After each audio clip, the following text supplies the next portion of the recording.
أصدر مركز الإنذار المبكر بمحافظة حضرموت التنبيه رقم 1 بشأن حالة من عدم الاستقرار الجوي ستؤثر على أجزاء من المحافظة خلال 72 ساعة القادمة.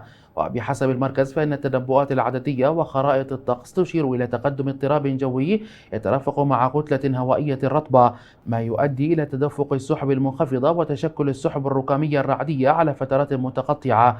ويتوقع أن تشمل الأمطار أجزاء من مديريات وادي وصحراء حضرموت مع تزايد شدتها على الهضاب الجنوبية والغربية والمرتفعات الجبلية الساحلية والأرياف، وامتدادها إلى بعض المناطق الساحلية مع احتمالية تدفق السيول في بعض الأودية.